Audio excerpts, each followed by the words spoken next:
Hare Krishna, Krishna Krishna, Hare Hare, Hare Rama,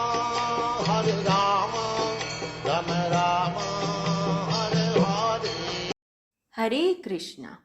आज हम भगवत गीता अध्याय 3 श्लोक नंबर 6 सीखेंगे। चलिए शुरू करते हैं। कर्मेंद्रियाणि संयम्य य आस्ते मनसा स्मरन् इंद्रियार्थान् विमूढ़ात्मा मिथ्याचारः स उच्यते। अब हम इसको धीरे धीरे बोलकर समझते हैं। कर्मेंद्रियाणि संयम्य य आस्ते मनसा स्मरन् इंद्रियार्थान् विमूढ़ात्मा मिथ्याचारः स उच्यते। अब हम इसको फिर से गाकर सीखते हैं। कर्मेंद्रियाणि संयम्य य आस्ते मनसा स्मरन् इंद्रियार्थान् विमूढ़ात्मा मिथ्याचारः स उच्यते। अब हम समझते हैं इस श्लोक में क्या बताया गया है। जो कर्मेंद्रियों को वश में तो करता है, किंतु जिसका मन इंद्रिय विषयों का चिंतन करता रहता है, वह निश्चित रूप से स्वयं को धोखा देता है और मिथ्याचारी कहलाता है। चलिए अब हम इस श्लोक के बारे में प्रभु जी से और अच्छे से समझते हैं। हरे कृष्णा जी। भगवान श्री कृष्ण एक बहुत बढ़िया श्लोक के माध्यम से बताते हैं दो महत्वपूर्ण बात कि जब हम कोई कार्य करें तो हमारा एक मानसिकता क्या होनी चाहिए, और दूसरा, अगर कोई व्यक्ति को हमें सीखना चाहते हैं वह व्यक्ति कैसा होना चाहिए, उसके बारे में हमें पता चलता है कि वास्तव में बहुत सारे लोग होते हैं जो अपने इंद्रियों को वश में कर लेते हैं। मतलब मुंह को कंट्रोल कर सकते हैं, आंखों को कंट्रोल करते हैं, कानों को कंट्रोल करते हैं, पर जो मन है उसको कंट्रोल करने में असमर्थ होते हैं। तो यह अगर मन वश में नहीं है तो क्या होता है, बाहर से तो हम लोग कहते हैं भाई हम बड़े योगी हो गए हैं, हम भगवान की भक्ति करने लग गए हैं, या कोई बोलता है कि भाई हम ध्यान के माध्यम से हम आगे बढ़ रहे हैं। पर अगर मन शुद्ध नहीं है या शुद्धता की प्रक्रिया चालू नहीं हुई है तो भगवान बोलते हैं वह व्यक्ति जो बाहर से बोलता है मुझे कोई खाने पीने का शौक नहीं है, पर भीतरी मन में जब भी सामने दिखता है तब मन में लड्डू फूटता है, वाह वाह क्या स्वादिष्ट खाना दिख रहा है। तो ऐसे व्यक्तियों को भगवान बोलते हैं विमूढ़ात्मा, मिथ्याचारी, ढोंगी जिसे बोलते हैं, दम्भी, दिखावट करते हैं कि बाहर से कुछ और होते हैं, अंदर से कुछ और होते हैं। तो हमें ये प्रयत्न करना चाहिए कि कम से कम हम अपने आप को धोखा न दें। अगर हमें लगता है कि ये हमारी कमजोरी है तो प्रयत्न कीजिए कि भगवान के भक्तों से डिस्कस कीजिए, क्योंकि वो जो कमी है, वो जो हमारे अंदर जो एक कीड़ा है, वो हमको बहुत दुख पहुंचाएगा। अगर हम बाहर से लोगों को झूठ बोलेंगे कि जी हम तो एकदम सही है, हमें तो कोई तकलीफ नहीं है, जीवन बड़ा आनंद से चल रहा है, पर भीतर ही भीतर पता है कुछ ना कुछ तकलीफ है, तो ये बहुत आवश्यक है कि बताना और उस समस्या का हल करना। कई लोग जो योगी, जैसे प्रभुपाद जी ने तात्पर्य में बहुत बढ़िया तरीके से बताया कि बहुत सारे लोग होते हैं जो किताबें पढ़कर और प्रवचन देना शुरू कर देते हैं। आप आस्था चैनल चलाओगे, संस्कार चैनल चलाओगे, तो एक के बाद एक कंटिन्यूअसली आपको बहुत सारे लोग मिलेंगे जो बहुत तरह के प्रवचन करते हुए देखे जाएंगे। पर भगवान बोलते हैं, बोलना आसान है, आचरण में कितना करते हैं उसका बहुत भारी महत्व है। हम जब उदाहरण देखते हैं कि रावण, कुंभकर्ण और बड़े बड़े राक्षस जो हुए, वह भी बड़े बड़े उत्तम बातें करते थे, पर आचरण उनका बहुत ही छोटा था। ऐसे ही हमें इस बात का ध्यान रखना है कि यथासंभव हम अगर कोई बात बोलते हैं तो उस पर पूरी तरह प्रयत्न करना है। अब कई लोग बोलेंगे, जी हमारा तो मन वश में नहीं है, पर हम लोग तो ऐसा बाहर से तो हम लोग वश में कर रहे हैं, पर अभी भी मन हमारा भोगों में भागता रहता है, क्या करें? कि उसमें क्या है, आप स्वीकार करते हो कि हाँ मेरी ये कमी है, मैं बाहर से तो वश में कर लेता हूँ, पर भीतर में मैं व्याकुल रहता हूँ, तो वो मिथ्याचारी नहीं कहलाएगा। क्यों? क्योंकि वो स्वीकार करता है ये मेरी कमी है, ये मेरी गलती है और मुझे उस पे कार्य करना है। पर जो लोग ये कहते हैं जी मेरे को तो कोई कमी नहीं है, मैं तो कभी गलत होता ही नहीं हूँ, सामने वाले ही गलत है, ऐसा करेंगे तो हम अपना जो आगे बढ़ने का, जो हम लोग उन्नति का जो मार्ग है उसको रोक देते हैं। इसलिए अर्जुन भी, हम अपने मन की व्यथा बताते हैं अर्जुन भगवान श्री कृष्ण को कि भगवान मेरे अंदर ये कमी है, मैं ये भ्रमित हो रहा हूँ। अर्जुन बोलता मेरे को किसी की आवश्यकता नहीं है, मैं खुद कर लूंगा, तो भगवान भगवत गीता कैसे सुनाते? ऐसे ही सबसे पहले हमें अपने आप का निरीक्षण करना है कि हमारा बाहर का आचरण कैसा है और हमारे भीतर में मन क्या करना चाहता है।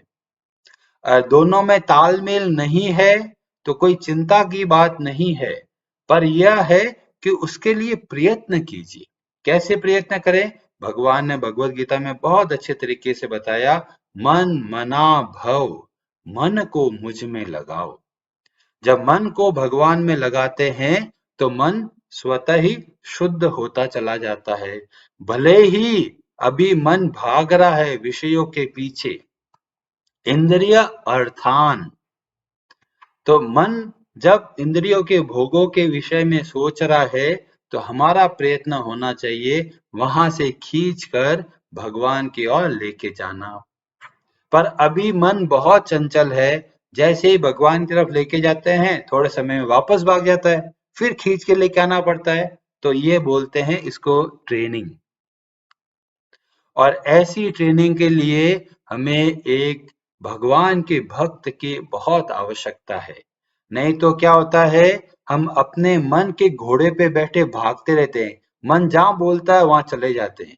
पर कोई एक भगवान का भक्त हो जो आपको मार्ग निर्देशन दे रहा हो, तो जब आप बोलोगे जी मेरे मन में ऐसी प्रॉब्लम है, तो भगवान के भक्त उनको बताते भी ये सही है, ये गलत है, ऐसा मत कीजिए, ऐसा कीजिए। इससे क्या होता है, हमारे मन को ट्रेनिंग मिलती है।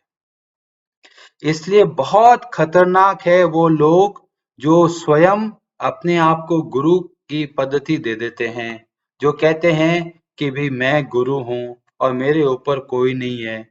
ऐसे व्यक्ति बहुत खतरनाक है। क्यों? क्योंकि वो अपने मन के घोड़े पे बैठे हैं, उनको कोई बताने वाला नहीं है, वो जो मन में आएंगे वो करेगा।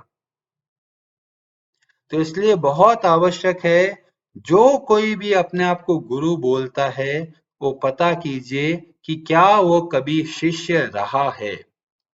एक शिष्य के रूप में ही मन को ट्रेनिंग मिलती है। जब गुरु की सेवा करता है, गुरु की डांट फटकार सुनता है और गुरु उसको करेक्ट करते हैं, ऐसे शिष्य जब आगे चल के गुरु बनते हैं तो वो वास्तव में हमारी भलाई करते हैं। पर जो गुरु अपने मन से ही गुरु बन गए, किसी लोगों ने बोला ये तो हमारे गुरुदेव हैं और धीमे धीमे लोग जुड़ते चले गए, अब वास्तव में देखा जाए तो पता करना चाहिए वो कौन सी परंपरा से है, वो कभी शिष्य रहे हैं, किसी की सेवा करी है भगवान के भक्त की या नहीं। क्योंकि आज हम लोग समाज में देखते हैं कि बहुत सारे लोग हैं, बहुत गुरु बन गए हैं, पर जब देखते हैं तो 2 3 4 पीढ़ी के बाद में अता पता ही नहीं कि वो कौन है, कहाँ से आए हैं, कैसे ज्ञान मिला है और क्या सच में उन्होंने मन को वश में करने का ट्रेनिंग ली है या नहीं। तो इसलिए बहुत आवश्यक है कि ऐसे जो पाखंडी गुरु है उनसे दूर रहना चाहिए। वो ज्ञान की बातें बहुत बताएंगे और आपको लगेगा वाह वाह क्या बात बोली है, पर वास्तव में उनका आचरण में शुद्धता नहीं आ पाएगी, क्योंकि उन्होंने कभी शिष्य के रूप में कार्य नहीं किया। तो इसलिए हम लोगों ने बोला कि हम लोग भगवत गीता का जो अध्ययन कर रहे हैं वो प्रभुपाद जी के भगवत गीता के आधार पर कर रहे हैं। क्यों? क्योंकि हमें वो परंपरा पता है कि ये परंपरा में ऐसे बड़े बड़े भक्त हुए हैं और उन्होंने अपने शिष्य को बहुत अच्छे से ट्रेनिंग दी और अच्छे से समझाया है। तो ऐसे परंपरा से हमें क्या होता है, हमें निश्चित है कि ये जो मार्ग है वो हमें सीधा भगवान की भक्ति की ओर लेके जाएगा। पर अन्य मार्गों का ना हम गारंटी ले सकते हैं और ना हम कोई कमेंट कर सकते हैं। तो क्या करें, भगवत गीता के श्लोक के अनुसार हमें देखना चाहिए कि बाहर और भीतर का कैसा आचरण है, कैसा वातावरण है। कोई भी अगर शिष्य नहीं बना है तो गुरु की भूमिका नहीं निभा सकता। तो इस बात का आप विशेष रूप से ध्यान रखिए। और कई लोग बोलते हैं अरे गीता का ज्ञान है, कोई भी बोलो क्या फर्क पड़ता है। ये बहुत खतरनाक है। ये प्रभुपाद जी बताते हैं ये वैसा ही है जैसा कि कोई दूध है। दूध तो बहुत बढ़िया है, पर अगर उसको सांप पी ले थोड़ा सा तो वो दूध पीने लायक नहीं रहता। ऐसे ही जो भगवत गीता पे गलत तात्पर्य देते हैं वो बहुत खतरनाक जहर की तरह है जो हमारी भक्ति को बुरी तरह ठेस पहुंचाते हैं।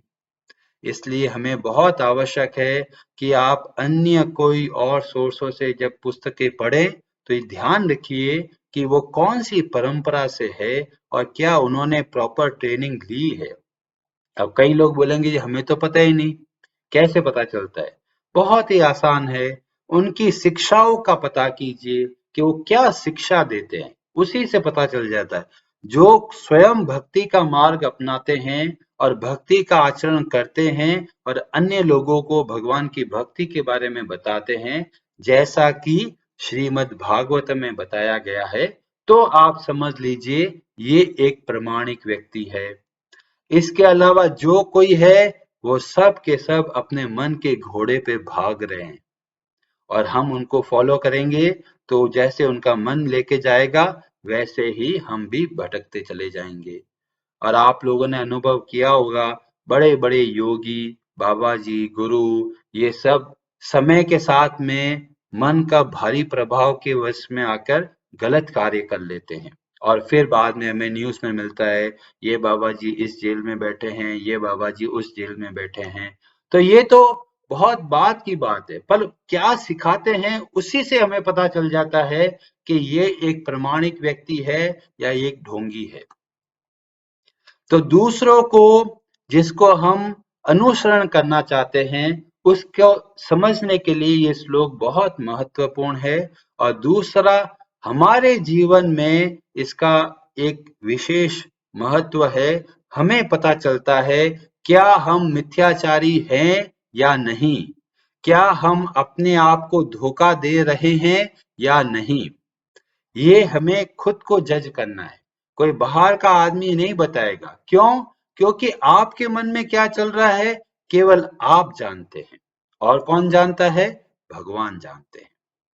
तो हमें हमारे ऊपर कार्य करना है कि देखिए मैं बाहर से तो मैं ऐसा बोलता हूँ, बाहर से तो मैं ये सब दिखाता हूँ, पर मेरे भीतर में भी ये तकलीफ है, मेरे भीतर अभी मन के अंदर ये विषयों की आसक्ति है, ये मेरे को खींच रहे हैं, कभी मेरे को ये खींच रहा है, कभी संसार का सुख खींच रहा है। तो हमें क्या करना है, इस श्लोक के अनुसार समझ, अरे ये तो मिथ्याचार है, हमें ऐसा नहीं करना चाहिए। तो इस तरह से क्या करना है, हमें अपने आप को इम्प्रूव करना है, हमें अपने आप को करेक्ट करना है, हमें अपने आप को सुधारना है कि हाँ ये मेरी कमी है और ये मेरी गलती है, इसको मेरे को सुधारना है। बस इतना करने से ही हम अपने मार्ग को सही कर सकते हैं। तो क्या करना है, स्वीकार करना है कि भाई हाँ मेरे अंदर कमी है, मैं कुछ प्रयत्न करना चाहता हूँ, कभी मैं सक्सेसफुल होता हूँ, कभी मैं नहीं होता हूँ, ये बिल्कुल सामान्य है, कोई प्रॉब्लम नहीं, पर प्रयत्न आवश्यक है। बिना प्रयत्न किए और बाहर से बोलेंगे जी बहुत भक्ति करते हैं जी, 16 के 16 माला करते हैं हम तो सुबह सुबह, फिर पूरा दिन कभी इधर भटकता है कभी उधर भटकता है, विषय देखते हैं, चॉकलेट दिखती है, आइसक्रीम दिखती है या कुछ खाने की चीज दिखती है तो मन ललायत हो जाता है। तो हमें अपने आप को इम्प्रूव करना है। भगवत गीता क्या है, ज्ञान की बात नहीं है, आचरण की बात है। हमें उसको जीवन में उतारना है, हमें उसको सीखना है कि भाई भगवान ऐसा बोल रहे हैं पर हमारा आचरण अभी ऐसा है, हम उसको कैसे सुधारें। और जो भगवान की भक्ति को स्पष्ट रूप से नहीं बताते, वो कर्म योगी हो चाहे वो ज्ञान योगी हो, वो सारे के सारे अधूरे हैं। क्यों? मन केवल भगवान की भक्ति से ही शुद्ध होगा। कोई भी योग साधना कर लो, कोई बोलेगा अष्टांग योग कर लेते हैं, कोई बोलता है ध्यान के माध्यम से करेंगे, भगवान बोलते हैं सब व्यर्थ हैं। बड़े बड़े योगी लोग भी भटक गए, क्यों? भगवान बोलते हैं मेरी जो माया है बहुत दुस्तर है, दैवी येषा मम माया दुरत्यया, मामेव ये प्रपद्यन्ते मायामेतां तरन्ति ते। पर जो मेरी शरण आता है, जो भगवान की शरण में रहता है, वह माया से बहुत ही आसानी से पार कर सकता है। इसलिए बोला गया अगर मन को शुद्ध करना है तो भगवान की शरण लीजिए। भगवान की शरण कैसे लें? नवदा भक्ति का आचरण कीजिए। सबसे पहली जो है वह है जीभ से भगवान की सेवा कीजिए, नियमित रूप से भगवान के नाम का जप कीजिए। भगवान के नाम का जप करने से पहले आप भगवान से प्रार्थना कीजिए, तुलसी देवी से प्रार्थना कीजिए कि हे तुलसी माता आप कृपा कीजिए, आप भक्ति की प्रदाता है, आप भक्ति देवी है, आप कृपा करके मेरे को भगवान की भक्ति प्रदान कीजिए। राधा रानी से प्रार्थना कीजिए और फिर आप भगवान के नाम का जप कीजिए। ऐसे जब आप जप करेंगे तो हमारा मन शुद्ध होगा।